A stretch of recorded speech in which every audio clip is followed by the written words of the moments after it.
मोक्ष मार्गस्य नेतारं वेतारं कर्मभूभृतां ज्ञातारं विश्वतत्त्वानां वन्दे तद्गुणलब्धये। मङ्गलं भगवान् विभो मङ्गलं गौतमोदनि मङ्गलं कुन्दकुन्दाद्यो जैन धर्मोऽस्तु मङ्गलं। सर्वमङ्गलमाङ्गल्यं सर्वकल्याणकारिकं प्रधानं सर्वधर्माणां जैनं जयति शासनं जैनं जयति शासनं जयति शासनं। इष्टोपदेश नामक यह ग्रंथ है और बिल्कुल अंतिम चरणों में समापन की तरफ हम यहाँ इस ग्रंथ के समापन की ओर बढ़ रहे हैं। बहुत सुंदर चर्चा, बहुत मार्मिक चर्चा यहाँ इस ग्रंथ के आधार से अंतिम चरणों में आ गई है। पेज नंबर 113, 113 नंबर का पेज है मेरी इस बुक में। देखिए, इस 50 नंबर के श्लोक की उत्थानिका पढ़ करके फिर बात को आगे बढ़ाएंगे। अधिक कहने से क्या, बात क्या उठाई है? अधिक कहने से क्या, माने आचार्य देव को ही कहते कहते इस प्रकार का विकल्प आ गया। अब बहुत कह दिया, अब बहुत समझा लिया, अब कब तक कहते रहेंगे, कब तक बताते रहेंगे, कब तक समझाते रहेंगे? अधिक कहने से क्या, ये सुमते सुबुद्धि वाले, आप तो सुबुद्धि वाले हैं, आप तो सुमति हैं, आप स्वयं बुद्धिमान हैं, बहुत बोलने से क्या? क्योंकि हेय उपादेय तत्वों के संक्षेप में भी बुद्धिमान के हृदय में उतारना शक्य है, ऐसा भाव है। जो बुद्धिमान होते हैं उनको हेय उपादेय तत्वों को संक्षेप में भी उतारा जा सकता है उनके हृदय में। बुद्धिमानों के लिए देखिए, ना समझ को कितना भी समझाओ समझ में नहीं आएगा, और बुद्धिमान को थोड़ा सा समझाओ उसमें भी समझ में आ जाएगा। अब बोलो क्या करना? यदि आप ना समझ हो तो अधिक कहने से क्या लाभ है? कितना भी कहो कुछ असर तो होना नहीं है। और यदि आप बुद्धिमान हो तो फिर अधिक कहने से क्या लाभ? थोड़ा कहने में ही समझ जाओगे। कितना सुंदर तर्क दे रहे हैं आचार्यों की, कितनी सुंदर दृष्टि होती है। बिल्कुल पकड़ लिया हमारे को। बोलो भैया, तुम बुद्धिमान हो कि मूर्ख हो? क्या कहना है तुम्हारे को कि महाराज मैं तो मूर्ख हूँ? तो बस फिर रहने दो, अब हम हमारी बात को खत्म करते हैं, क्योंकि मूर्खों को ज्यादा क्या समझाए, बात ही खत्म करते हैं। अरे नहीं नहीं महाराज, आप तो समझाओ, मैं तो बहुत बुद्धिमान हूँ। तुम बुद्धिमान हो तो जितना कह दिया उतना पर्याप्त है, अब ज्यादा कहने से क्या, बहुत हो गया, हम विषय को समाप्त करते हैं। मतलब उन्होंने कुल मिलाकर के ठान ली है कि अब हमारे को ज्यादा बात नहीं करनी है। हेय उपादेय तत्वों को संक्षेप में भी बुद्धिमान के हृदय में उतारना शक्य है, ऐसा भाव है। 50 नंबर का श्लोक देखिए, मूल श्लोक पढ़ता हूँ। जीवो अन्य है उद्गलश्चान्य है इत्यसौ तत्व संग्रह यदन्य दुच्यते किंचित सोस्तु तस्यैव विस्तरः। बहुत सुंदर है, याद ही कर लेना चाहिए। हिंदी तो याद होगी बहुत लोगों को, ये संस्कृत की पंक्तियां भी याद हो जानी चाहिए, याद करने की चाहिए। संस्कृत भी बहुत सरल है।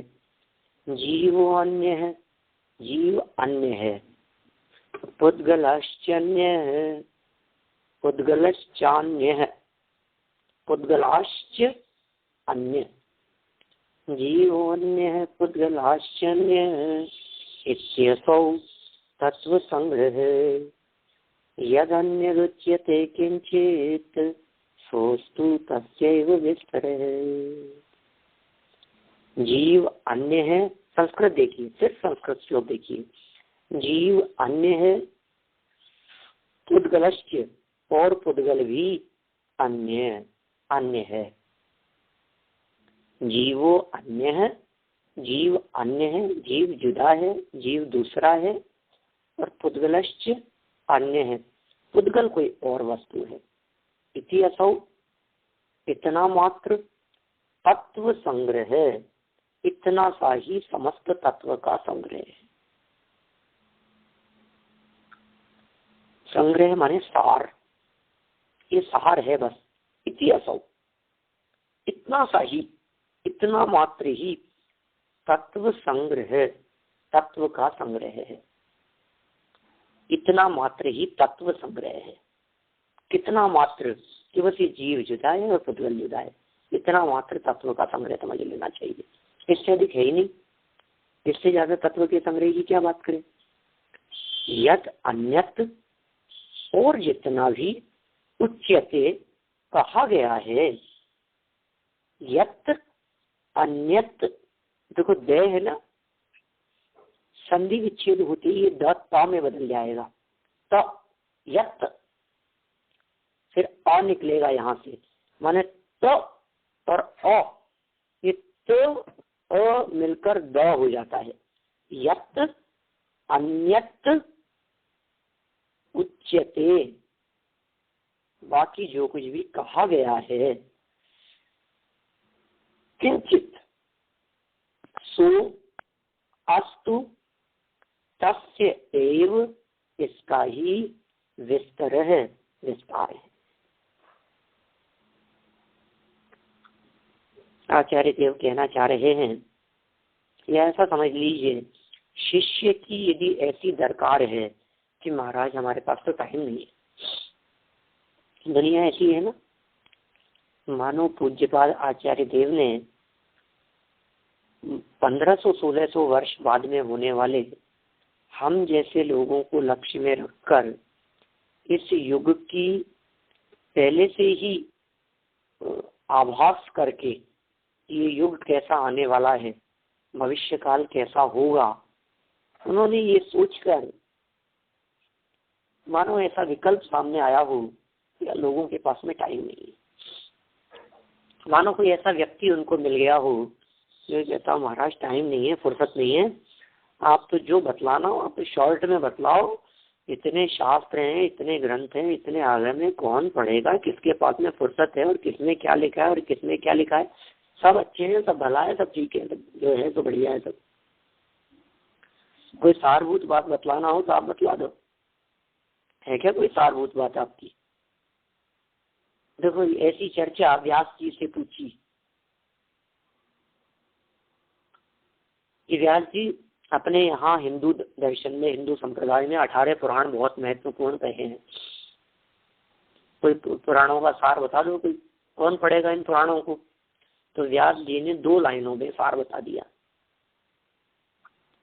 और 2 लाइनों के अंदर उन्होंने पूरे 18 पुराणों का सार बतला दिया।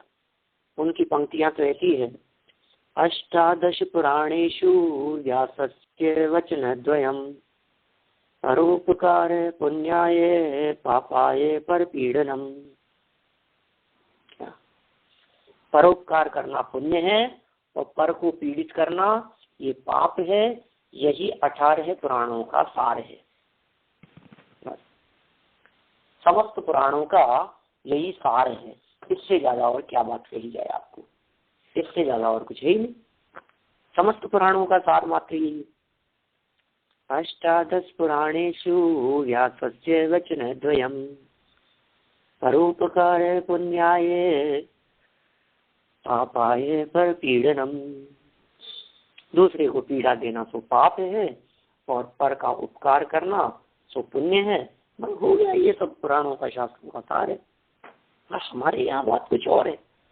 देखो तो पाप पुण्य तक की बात करते हैं, और हमारे यहाँ तो पाप पुण्य से ऊपर बढ़कर की बात है, यहाँ तो वेद विज्ञान की बात करते हैं।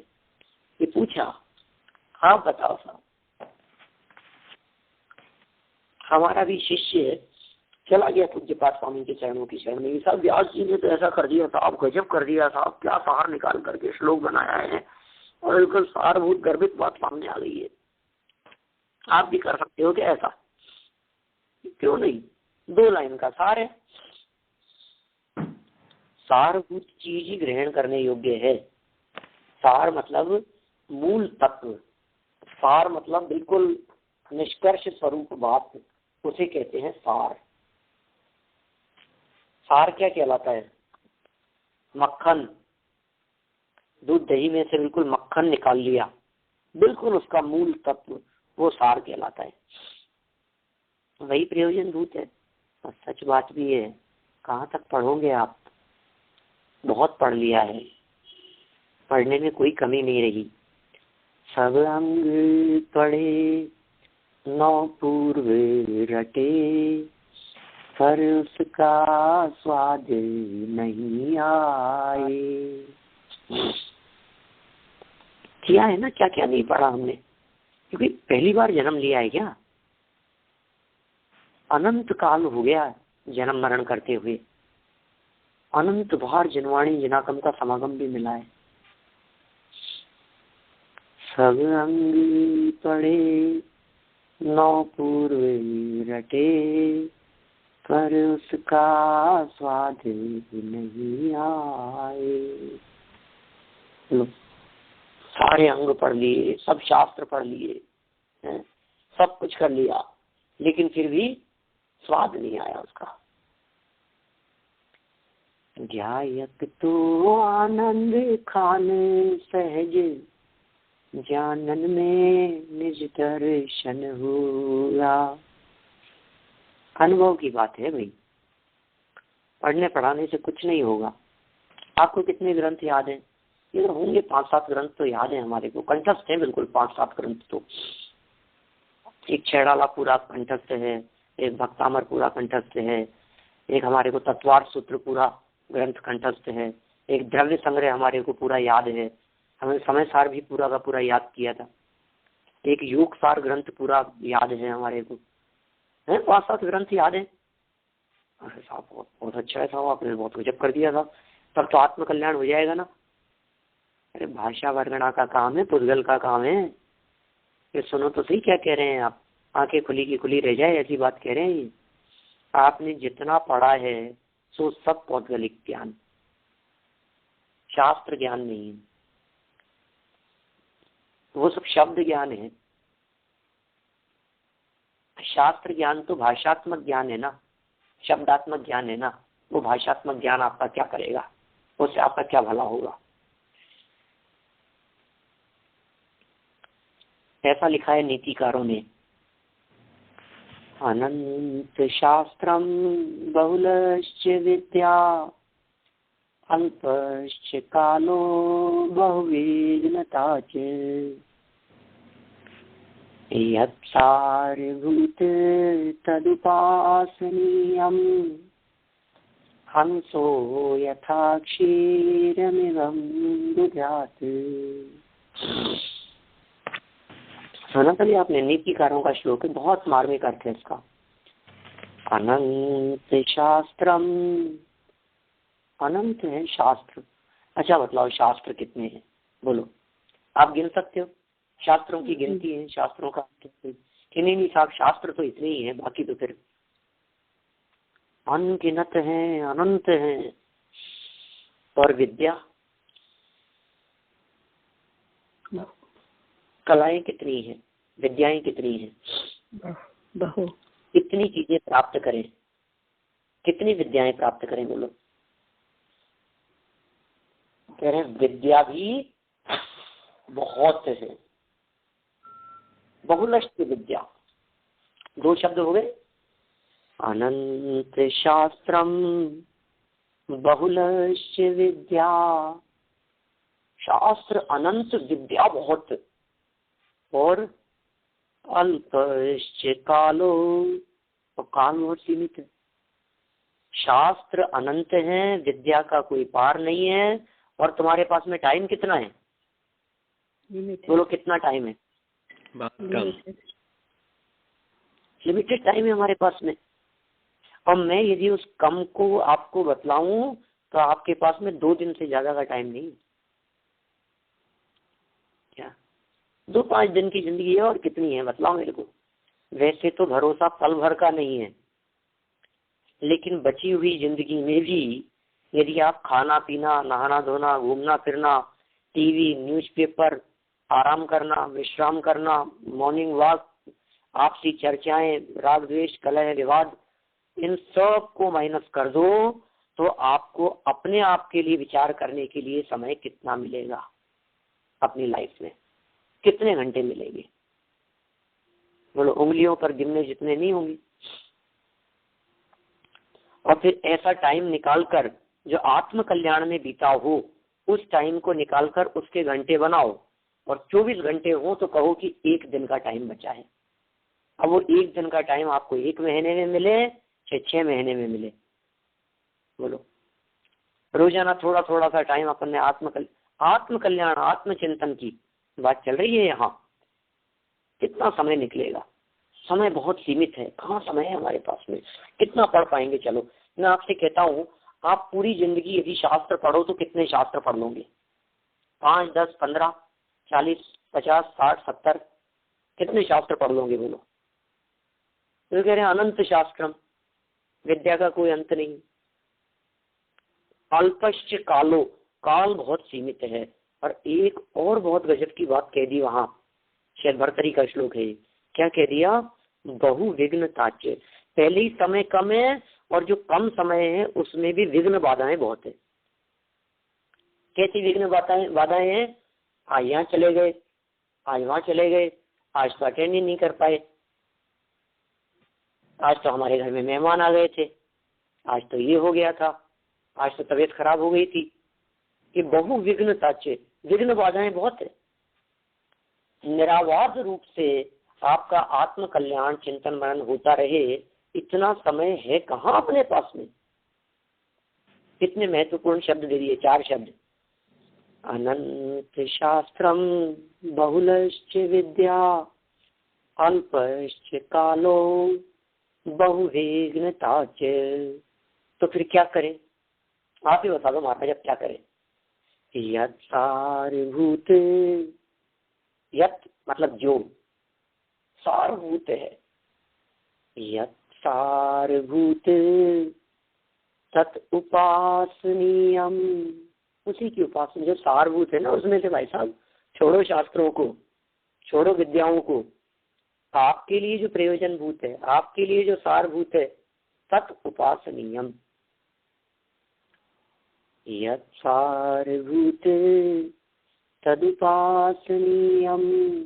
एग्जाम्पल दे दिया नीचे, हंसो यथा क्षीरमिवामृतात्, हंस जिस तरह से दूध का ग्रहण कर लेता है और जल को छोड़ देता है, ठीक उसी प्रकार हे बुद्धिमान पुरुष, तुम भी सारभूत पदार्थ को ग्रहण करो और बाकी सब को छोड़ दो। अब प्रश्न ये खड़ा होता है कि सारभूत क्या है महाराज? वो निकालना भी तो नहीं आता, वो भी आप ही निकाल के बता दो। आपने तो कह दिया कि सारभूत बात स्वीकार कर लो, सारभूत बात को मान लो, सार को पी लो, ग्रहण कर लो, उसका अनुभव कर लो, लेकिन सार का भी पता नहीं है। तो फिर पूज्यपाद आचार्य ने खुद ने इनिशिएटिव लेकर ये कहा कि भैया हम ही बता देते हैं, तुम चिंता मत करो, क्या है सारभूत बात। जीवो अन्य पुद्गलश्चन्य इत्यसौ तत्व संग्रह, यदन्य तुच्यते किंचित् सोस्तु तस्यैव विस्तरः। अर्थ देखिए नीचे, जीव जुदा पुद्गल जुदा, यही तत्व का सार, अन्य कुछ व्याख्यान सब यही का विस्तार। मुझे कभी कभी लगता है कितना सोच समझकर, कितना गहराई में जाकर ये पंक्तियां उनके हृदय से निकली होंगी, जिसमें उन्होंने संपूर्ण जिनागम का, संपूर्ण द्वादशांग का सार एकमात्र यह बतला दिया कि जीव और पुद्गल जुदा जुदा हैं, यही सारभूत है, इसके अलावा और कोई बात ही नहीं है। और किसका सार कहा है? बोलो, जिसका सार है उसमें ये चीज होनी चाहिए ना। नहीं समझ में आई आपको बात, मैं क्या कहना चाह रहा हूँ? हम ये कह रहे हैं दूध में से सार निकालो तो क्या निकलेगा? मक्खन। इसका मतलब वो मक्खन उस दूध में होना चाहिए ना। हाँ जी, हाँ जी, यही है ना, होना चाहिए। मक्खन होना चाहिए उसमें। ठीक बात है। तो हम ये कह रहे हैं कि यदि जिनागम से आपने ये सार निकाला है, क्या जिनागम से यदि आपने ये सार निकाला है, तो इसका मतलब जिनागम में ये बात होनी चाहिए ना सब जगह। और जब पूज्यपाद आचार्य निकाल के बता रहे हैं, तो इसका मतलब आपको भी निकालना आना चाहिए ना। इसका मतलब निकलता है, वहां है ये बात, तभी तो निकलेगी। बोलो, यदि वहां नहीं हो तो निकलेगा कैसे?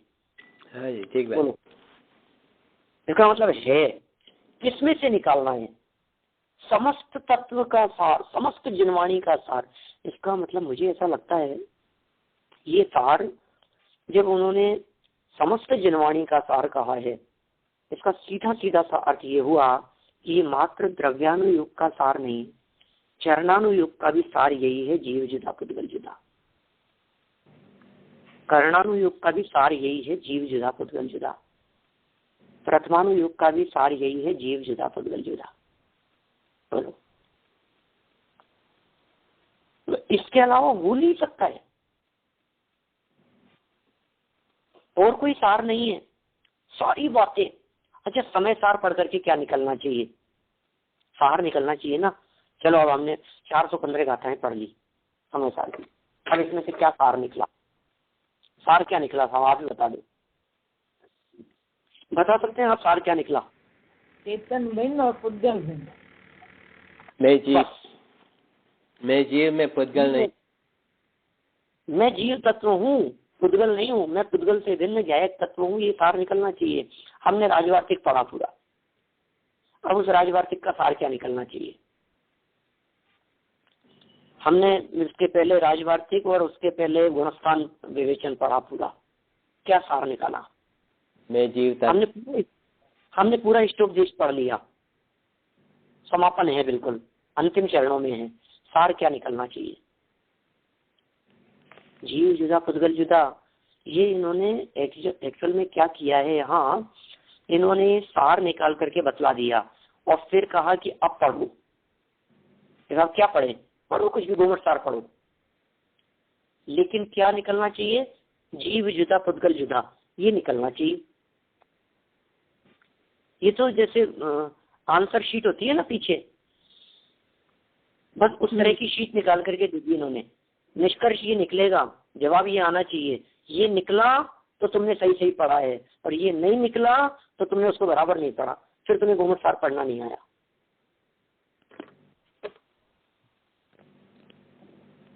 प्रवचन सुनो, स्वाध्याय करो, पूजा करो, निष्कर्ष क्या निकला?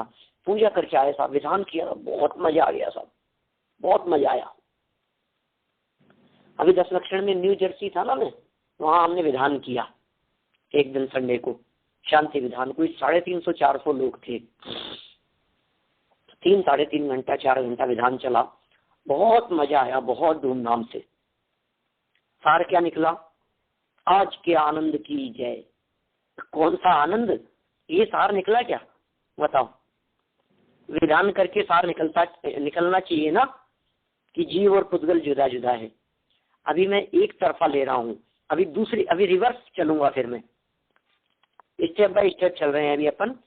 फर्स्ट पॉइंट जो मैं कहना चाह रहा हूँ वो ये कहना चाह रहा हूँ कि समस्त जिनागम का सार यही है, जीव जुदा और पुद्गल जुदा। ये तो कहा है पहली लाइन में, पहली लाइन में सार की बात कही है, और दूसरी लाइन में उस सार को आधार बनाकर विस्तार की बात कही है। जैसे एग्जाम में पहले क्या होता था, बचपन में जब पढ़ते थे तो इस तरह के कुछ पैराग्राफ दिए जाते थे, जिन पैराग्राफ में हमारे को सार लिखना पड़ता था। एग्जाम में मान लीजिए 10 लाइनें दी है और कहा है कि इसका सार लिखो, तो हमें उसको शॉर्ट करना पड़ता था। उसमें जो बिना मतलब की बातें हैं उन सबको निकाल करके बिल्कुल मूल जो बात है वो निकाल करके सामने रखिए। तो 10 लाइनों का सार हमें 2-3 लाइन में निकालना है। एक तो ये प्रोसेस हुआ। अब जो 2-3 लाइन का सार निकाला, आप कल्पना कीजिए वो 3 लाइन आपको नेक्स्ट एग्जाम में दे दी और ये कहा इन 3 लाइनों का विस्तार करो, तो क्या होना चाहिए? वापस वही पैराग्राफ निकलना चाहिए ना। जिस पैराग्राफ को आपने शॉर्ट करके उसमें से सार निकाल करके 10 लाइनों से 3 लाइनें बनाई थी, अब यदि उन 3 लाइनों का वापस विस्तार करने के लिए कहें तो उसी तरह की 10 लाइनें बननी चाहिए ना। बस ये बात यहाँ कहना चाह रहे हैं। संपूर्ण जिनागम का सार ये जीव और पुद्गल 2 द्रव्यों की पृथकता है, और ये जो 2 द्रव्यों की पृथकता बतलाई है, इसी बात का यदि विस्तार करो तो संपूर्ण द्वादशांग इस एक पंक्ति से निकल सकता है, ये कह रहे हैं। दोनों तरफा आना चाहिए। मैं ऐसा कह सकता हूं इसको, स्वरूप अस्तित्व से सादृश्य अस्तित्व के छोर तक और सादृश्य अस्तित्व से स्वरूप अस्तित्व के छोर तक ये चिंतन प्रक्रिया। बिल्कुल सार निकाल करके 2 लाइनों तक आ गए और 2 लाइन का विस्तार करते हुए पूरा द्वादशांग, फिर द्वादशांग से सारभूत बात निकाली तो निकल करके बिल्कुल शॉर्ट करते करते करते करते करते करते कहाँ तक आ गए? 1 लाइन पर आ गए। फिर उस 1 लाइन का विस्तार किया तो कितना विस्तार हो गया, कितना विस्तार हो गया कि संपूर्ण द्वादशांग। आप देखिए ना, उमा स्वामी आचार्य ने किया है ना इस प्रकार का। सम्यक दर्शन ज्ञान चारित्राणी मोक्ष मार्ग है, ये एक सूत्र। क्या है सब तत्वार सूत्र में? इस एक सूत्र की व्याख्या है पूरा तत्वार सूत्र, सिर्फ एक सूत्र की व्याख्या है। देख लो आप प्रैक्टिकल। हमने जो दिखाया था आपको जब प्रैक्टिकल, जब हमने ये शुरू किया था ग्रंथ, उस समय कहा था ऐसा, सम्यक दर्शन ज्ञान चारित्राणी मोक्ष मार्ग है। अब क्या वर्णन करना है? सम्यक दर्शन का कर लो, सम्यक ज्ञान का कर लो, सम्यक चारित्र का कर लो, श्रद्धा का वेद बतला दो, ज्ञान का बतला दो, 7 तत्व, तत्व अर्थ के श्रद्धान को सम्यक दर्शन कहते हैं। फिर तत्व कौन से हैं, फिर तत्व का विस्तार, फिर जीव अजीव, फिर अजीव कौन कौन से हैं, फिर जीव को छोड़कर पुद्गल धर्म अधर्म आकाश काल ये सब अजीव हैं, फिर पुद्गल क्या क्या है, धर्म अधर्म का क्या स्वरूप है, सब विस्तार करते चले जाएंगे। जो कितना हो जाएगा उसका विस्तार। फिर अजीव तत्व हुआ, फिर आश्रव तत्व, बंध तत्व, संवर निर्जरा मोक्ष तत्व, ये सब, इन सब तत्वों का ये सब वर्णन तो अकेला तत्वार्थ श्रद्धानम सम्यक दर्शनम, ये सिर्फ इसकी व्याख्या है। एक चीज से नहीं निकल गई सब। ऐसे अपने 64 रिद्धियों में एक रिद्धि आती है जिसका नाम है बीज बुद्धि रिद्धि। क्या 64 रिद्धियों में एक रिद्धि है जिसका नाम है बीज बुद्धि रिद्धि। बुद्धि रिद्धि के 18 भेद हैं, उसमें एक बीज नाम की रिद्धि है। वो कैसी रिद्धि है? वो ऐसी रिद्धि है, एक अक्षर उस किसी ऐसे रिद्धिधारी मुनिराज को दो, वो उस अक्षर में से संपूर्ण द्वादशांग निकाल लेते, उसी एक अक्षर में से। जैसे ओम, बस अब ओम शब्द दिया, ओम शब्द का इतना विस्तार, इतना विस्तार, इतना विस्तार, इतनी व्याख्या करते जाएं कि पूरा का पूरा द्वादशांग उसमें से निकल जाए। ऐसा। अब क्या करें? इसका अर्थ ऐसा है सीधा तो सरल अर्थ कि जब भी आप शास्त्र पढ़ें, शास्त्र पढ़ने के बाद 1 मिनट गहराई से चिंतन करें कि इसका सार क्या था। आज हमने प्रवचन सुना, इस प्रवचन का सार क्या था, निष्कर्ष क्या निकला। आज हमने उद्बोधन सुना, इसका सार क्या निकला, बोलो। हमने डॉक्टर साहब का प्रवचन सुना, सार क्या निकला। हमने गुरुदेव का प्रवचन सुना, निष्कर्ष क्या निकला। हमने सुमत जी का, रविंद्र जी का प्रवचन सुना, क्या निष्कर्ष निकाला आपने, आप किस निष्कर्ष पे पहुंचे। यदि आपका निष्कर्ष जीवो अन्य पुद्गलश्चन में निकलता है तो आपने उस प्रवचन को बराबर सुना, और यदि आपका निष्कर्ष कुछ और निकलता है तो इसका मतलब आपको प्रवचन सुनना नहीं आया। प्रवचन सुनना सिखा रहे हैं, शास्त्र पढ़ना सिखा रहे हैं। बहुत सारे लोग कहते हैं आप कैसे पढ़े शास्त्रों को, कोई कला हो तो बतलाओ, कोई ट्रिक हो तो बतलाओ। ये दे दी ना उत्तर माला। ये जो आंसर शीट दी है, इस आंसर शीट को देख करके मिलान कर लो। आपने जो किया है, आपके चित्त में जो घूम रहा है प्रवचन सुनने के बाद में, और जो घूमना चाहिए, इन दोनों में अंतर करके देख लो। क्या गजब बात कहना चाह रहे हैं। कितने वर्ष हो गए प्रवचन सुनते सुनते, कभी हमने इस दृष्टि से सुना ही नहीं। कितने वर्ष हो गए प्रवचन करते सुनते हुए, हमने कभी नहीं विचार किया ऐसा भी बात है। ये बात निकलनी चाहिए। मंदिर से निकलते समय हमारे दिलो दिमाग में देह और चेतन का भेद, मैं चैतन्य तत्व हूँ, इस देह देवालय में विराजमान एक चैतन्य प्रकाश पुंज, भगवान आत्मा अनंत गुण संपन्न असंख्यात प्रदेशी, ऐसा जायक तत्व अंदर विराजमान है, वो इससे भिन्न है। आत्मा शरीर में भले ही रहता हो, लेकिन शरीर को छूता नहीं है। जैसे भरत जी घर में ही वैरागी थे ना, वैसे ही हम भी घर में ही वैरागी है। कौन से घर में? देह रूपी घर में रहते हुए भी देह से भिन्न है। शरीर में रहते हुए भी हमारे ज्ञायक भगवान आत्मा ने शरीर को छुआ नहीं है। आत्मा शरीर को छूता नहीं है, आत्मा शरीर को टच करता नहीं है। आत्मा शरीर को टच कैसे करे, आत्मा शरीर का स्पर्श कैसे करे, बताओ मेरे को। यदि आत्मा इस देह में रहते हुए शरीर को थोड़ा बहुत भी टच करता हो, कल्पना करें यदि टच करता हो, छू लेता हो, तो जब आत्मा निकल करके जाएगा ना परभव में, तो खून से लथपथ निकलेगा, खून से सना हुआ। बोलो, आपको दिखेगा आत्मा निकलता हुआ। जिसके ब्लड को जिसने टच किया हो वो रेड होगा या नहीं होगा? वो आत्मा। खून हड्डी मांस के बीच में रहता हुआ वो आत्मा, इसमें व्याप्त रहता हुआ वो चैतन्य तत्व, बिल्कुल हड्डी में, खून में, मांस मज्जा सब जगह पर ऐसा फैला फसरा हुआ है, बिल्कुल व्याप्त है।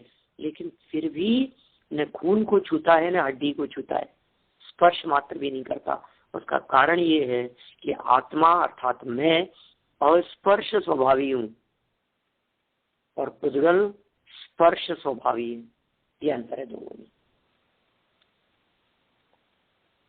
मैं अरस,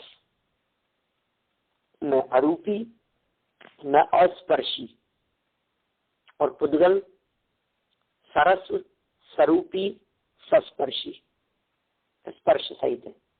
ये अंतर है दोनों में। ये सारभूत बात है। प्रवचन से उठने पर ये निकले।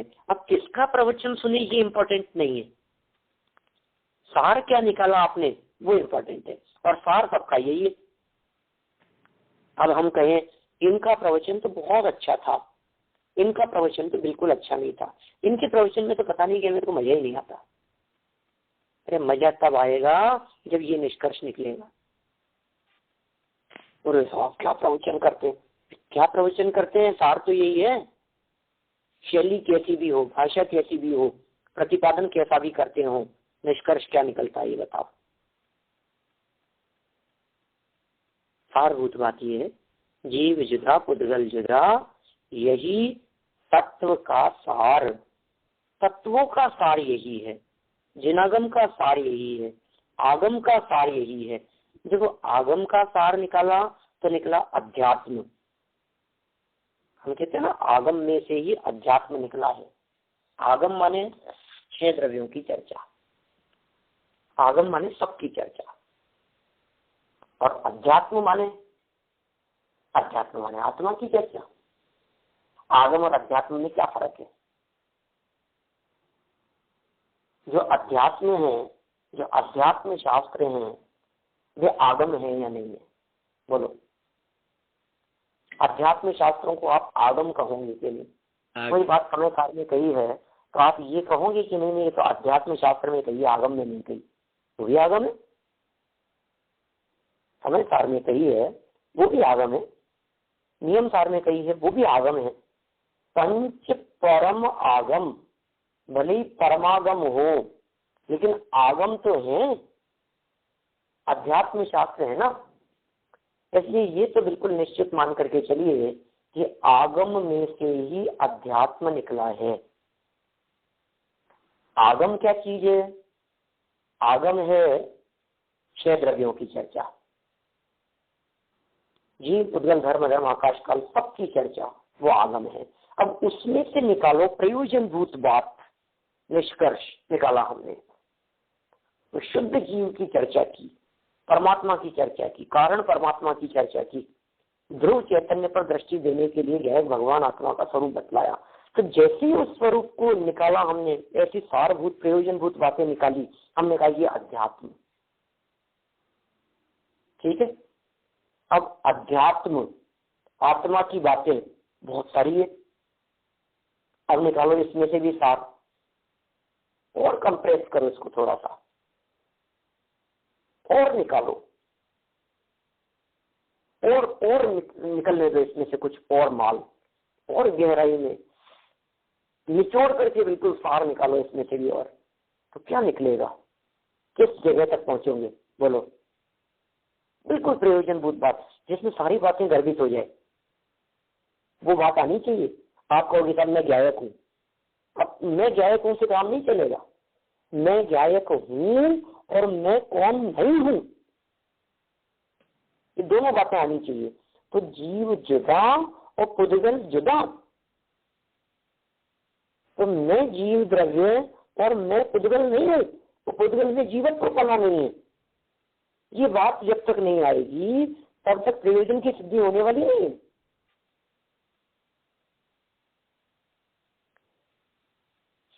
दोनों को जुदा जुदा कहा गया है और समस्त तत्वों का, समस्त आगम का, समस्त जनवाणी का उसे सार कहा गया है। तो आखिर कहना क्या चाहते हैं? वो ये कहना चाहते हैं इसके अलावा आपको बाकी और कुछ पढ़ने की जरूरत नहीं है। जिस व्यक्ति ने ये 2 लाइन पढ़ ली उस व्यक्ति ने संपूर्ण द्वादशांग पढ़ लिया, क्योंकि यही सार था। एक व्यक्ति ने 1000 ग्रंथ पढ़े और एक व्यक्ति ने सिर्फ 2 क्वेश्चन पढ़े। बोलो, मैं आपसे पूछता हूँ, एग्जामिनेशन हॉल में जब एग्जाम देते हैं तो कौन से व्यक्ति के ज्यादा नंबर आते हैं? ये बताओ। जिस व्यक्ति ने ज्यादा पढ़ा हो, जिस व्यक्ति ने 100 बुक्स पढ़ी हो उसके ज्यादा नंबर आते हैं, या जिसने 2 पढ़ी हो उसको ज्यादा मार्क्स मिलते हैं? क्या क्राइटेरिया है? 100 पढ़ने वाले को ज्यादा मार्क्स मिलेंगे या 2 पढ़ने वाले को ज्यादा मार्क्स मिलेंगे? अगर दो जो पढ़े वो सारभूत है तो उसको ज्यादा मिलेंगे। बस सीधी सी बात है। 100 पढ़ने और 2 पढ़ने से कोई फर्क नहीं पड़ता है। आपने कितना भी पढ़ा हो, लेकिन आपने जो लिखा है ना वो सारभूत लिखाया नहीं, जो लिखा है वो बराबर लिखाया नहीं है, बस उसके आधार पर नंबर मिलते हैं। ऐसे हम कहना चाह रहे हैं। आपने बहुत शास्त्र पढ़े और साहब बहुत बड़े पंडित हैं, साहब बहुत बड़े विद्वान हैं, तो आपको पता नहीं कितने कितने आगमों का, शास्त्रों का ज्ञान है इनको, कितने वर्षों से, बचपन से प्रवचन कर रहे हैं, पूरी जिंदगी हो गई इनको, कितने लोगों को पढ़ाया है, कितने हम दिया है, दिया होगा। जीव जुदा पुद्गल जुदा, ये जुदा जुदा किया या नहीं किया? जब ये तो नहीं किया तो बैठे रहो, कोई कीमत नहीं है तुम्हारी। मोक्ष मार्ग में यदि वे अरहंत परमात्मा हमारा टेस्ट लेने के लिए आ जाएं और वे अरहंत परमात्मा आकर के हमारे को ये कहें कि भैया क्या हाल चाल है, क्या कर रहे हो तुम, और हम थोड़ा गर्व से कहें अरे भगवान आपको बताओ मैंने कितना काम किया है अपनी लाइफ में, इतने शास्त्र पढ़े हैं, इतना पढ़ाया है, इतनी तीर्थ वंदनाएं की हैं, इतने प्रवचन किए हैं, इतने व्याख्यान किए हैं, इतने लोगों को समझाया है, इतने लोगों को सिखाया है, ये किया है वो किया है। महाराज अरहंत परमात्मा ने तुरंत एक क्वेश्चन किया, तुमने बहुत काम किया है, ये बतलाओ वेद विज्ञान किया या नहीं किया, वो हुआ या नहीं क्यों हुआ? प्रभु वो तो नहीं हुआ, बैठिया चुपचाप, जितना किया सब बेकार है। क्या कहेंगे बोलो? भगवान क्या कहेंगे? करने योग्य काम यदि नहीं किया और बाकी बहुत कुछ किया तो कुछ नहीं किया, आपने कुछ नहीं किया, सब बेकार है, हमारे कोई मतलब नहीं। हम आपसे पूछते हैं कि आपको यदि फ्लाइट में सफर करना है, आपको यदि ट्रेन से सफर करना है, आपको जाना है यदि मान लीजिए, तो आपने पैकिंग की या नहीं, आपने तैयारी की या नहीं। स्टेशन पर पहुंच गए और स्टेशन पर पहुंच करके और कोई आपको परिचित व्यक्ति मिले, और साहब बिल्कुल आपको बहुत जल्दी तैयार होकर के आ गए, सब हो गई तैयारी, और बिल्कुल सब पैकिंग, ये लिए ये वो सब सामान बाजार से ये लाए, उसका ये किया, ये तैयारी करी, वो करी, सब कर लिया, सब काम। ये टिकट लाई कि नहीं? टिकट तो भूल गए, फिर क्या होगा बताओ? प्रयोजनभूत क्या चीज है आपके लिए? तिरने के लिए क्या चाहिए? पार होने के लिए क्या चाहिए? जिस व्यक्ति के पास में टिकट नहीं, जिसके पास में प्रयोजनभूत चीज नहीं है, बाकी अप्रयोजनभूत चीजों का ढेर लगाने से क्या होगा? कितना भी ढेर लगा लो, कुछ काम आने वाला नहीं है। सिर्फ एक ही चीज काम आएगी। क्या चीज काम आएगी? जीव जुदा खुद घल जुदा, यही तत्व का सार, बस ये चीज काम आएगी।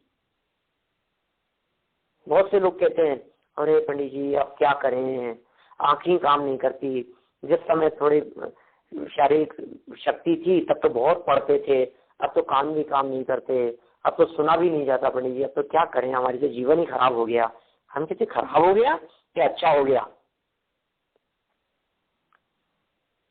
बहुत अच्छा हो गया आप जीवन, आपको सुनाई नहीं देता, आपको दिखाई नहीं देता, इसलिए आप दुनिया भर से देखना बंद करो। आपको सुनाई नहीं देता इसलिए बाहर की सुनना बंद करो। अब अपनी सुनो और अपने को देखो। आंखें खराब हुई है ना, क्या काम करती थी आंखें? पर को देखने में काम आती थी। अच्छा हुआ ना कि पर को देखना बंद हो गया। जब पर को देखना बंद हो गया तो अपने को देखो ना, अपने आप को। अपने आप को देखने के लिए आंख खोल करके देखने की जरूरत नहीं होती, अपने आप को देखने के लिए आंख बंद करके देखना होता है। सारा जगत ये कहता है देखो एक बार, आंख खोल के देखो, आंखें खोल के देखो तो सही। हम कहते हैं आंखें खोल कर नहीं, आंखें बंद करके देखो, अपने में देखो, अंतर में देखो, आपको मिलेगा। तुम अंतर में देखोगे तुझको निश्चित दर्शन होंगे। एक लगन हो बस, कैसे नहीं उस आत्मा का अनुभव होगा? देख तो सही, जैसा कान खराब हो गए, तो खराब हो गए तो सुनना बंद होगा, प्रवचन सुनना बंद होगा, लेकिन जो सारभूत तत्व चिंतन करने योग्य है उसका चिंतन किया जा सकता है। ये कला है भाई साहब, ये जबरदस्त कला की बात बतला रहे हैं। शिवभूति मुनिराज के पास में थी ये कला, जंगल में बैठे मुनिराजों के पास में ये कला होती है। ये भेद विज्ञान की कला के दम पर वे टिके रहते हैं, इस भेद विज्ञान की कला के दम पर वे बैठे रहते हैं, वे अनुभव करते हैं अपने ज्ञायक स्वभाव का। ये कला जिनके पास में है, बस क्या करना है? युगल जी बाबू जी ऐसा कहते हैं, जिस व्यक्ति को मूंगफली छील करके आता है वो व्यक्ति सम्यक दर्शन की प्राप्ति कर सकता है। आप बोलो, आप सम्यक दर्शन प्राप्त करने की पात्रता के अंतर्गत आदरणीय युगल जी बाबू जी साहब कहते हैं कि तेरे को मूंगफली छील करके खाना आता है? हाँ आता है ना। ये क्या करता है कि छिलका अलग और उसका जो दल है, अंदर का जो माल है वो अलग, और दोनों को अलग करने के उपरांत क्या करते हो आप? वो दल तो फेंक देते हो और छिलका खा जाते हो? नहीं नहीं नहीं, ऐसा थोड़ी ना करते हैं। दल तो खाते हैं और छिलका फेंकते हैं, बस यही काम करना है। शरीर अलग और आत्मा अलग, और इन दोनों को अलग अलग करने के बाद क्या करना है कि शरीर से दृष्टि हटाओ और ज्ञायक भगवान आत्मा को दृष्टि में लो। हो गया अनुभव, सिद्ध हो गया, सफल हो गया हमारा मनुष्य जीवन। ये मनुष्य जीवन सफल करने के लिए सारभूत बात बतला रहे हैं। ये जानते हैं कि आप लोगों के पास में किसी के पास में टाइम नहीं है, इसलिए पूज्य पाद स्वामी संक्षेप में बात बतला रहे हैं। इतना करो तो बस, फिर और कुछ करने की जरूरत नहीं। इस तरह से जो सारभूत बात, ये जो प्रयोजन भूत बात अपने आत्म कल्याण के लिए यहाँ कह दी गई है, इस बात को हम अपने जीवन में उतारें, अपने अनुभव में ले लें, और इस चिंतन को जितना अधिक अपने जीवन में दोहराएंगे, अपने जीवन में प्रयोग में लेंगे, उपयोग में लेंगे, उतना जल्दी, उतना शीघ्र हमारे को अतीन्द्रिय आनंद रस की प्राप्ति होगी। हम सभी ये कार्य शीघ्र अपने जीवन में प्रकट करें, इसी भावना के व्यक्त करता हूँ।